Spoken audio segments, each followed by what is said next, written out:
नमस्कार दोस्तों, देखिएगा भारत में एक बार आपका फिर से बहुत बहुत स्वागत है।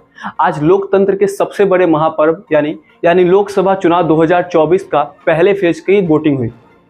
चलिए आपको सिलसिलेवार तरीके से बताते हैं कि भारत में किन किन जगहों पर और किन किन राज्यों में अच्छी खासी वोटिंग की प्रतिशत देखने को मिली और कौन से ऐसे राज्य रहे जहां पे कम वोटिंग हुई। लोकसभा के फर्स्ट फेज में 21 राज्यों और केंद्र शासित प्रदेशों की 102 सीटों पर आज शाम 6 बजे तक वोटिंग खत्म हो गई। अगर हम सीटों के हिसाब से बात करें तो ये सबसे बड़ा फेज है क्योंकि इसमें 102 सीटों पर चुनाव हो रहे हैं। बता दें कि शाम 6 बजे तक 63% वोटिंग हुई। हालांकि जो फाइनल वोटिंग प्रतिशत है वो अभी तक नहीं आई है। सबसे ज्यादा 80% वोट त्रिपुरा में पड़े, जबकि बिहार में सबसे कम केवल 48% ही वोटिंग हुई। हालांकि वोटिंग के दौरान कुछ अराजकता की भी खबर आई। मणिपुर के बिष्णुपुर में फायरिंग हुई, पश्चिम बंगाल के कुछ बिहार में हिंसा हुई, जबकि छत्तीसगढ़ के बीजापुर में ग्रेनेड ब्लास्ट हुआ। इस ब्लास्ट में एक असिस्टेंट कमांडर और एक जवान घायल हुए हैं।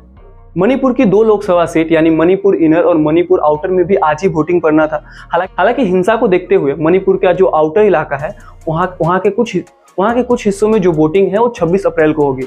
अगर हम 2019 के लोकसभा इलेक्शन की बात करें तो इन 102 सीटों पर भाजपा को 40 सीटें, डीएमके को 24 और कांग्रेस को 15 सीटें मिली थी, जबकि अन्य के हिस्से में कुल 23 सीटें आई थी। अगर हम इस फेज की बात करें तो इस फेज की जो अधिकतर सीटें हैं वहां पे इन 3 पार्टियों के बीच ही कड़ा मुकाबला है। अगर हम कैंडिडेट की बात करें तो फर्स्ट फेज में जो 102 लोकसभा की सीटें हैं वहां पे 625 कैंडिडेट खड़े हुए हैं चुनाव में। इनमें से 1491 पुरुष है, जबकि 134 महिला कैंडिडेट शामिल है। इनमें 8 केंद्रीय मंत्री, एक पूर्व मुख्यमंत्री, एक पूर्व राज्यपाल भी इस बार इस फेज में चुनावी मैदान में है। इस फेज के बाद 26 अप्रैल को दूसरे फेज की वोटिंग होगी। कुल 7 फेज में 543 सीटों पे 1 जून को मतदान खत्म होगा, जबकि रिजल्ट 4 जून को आएंगे।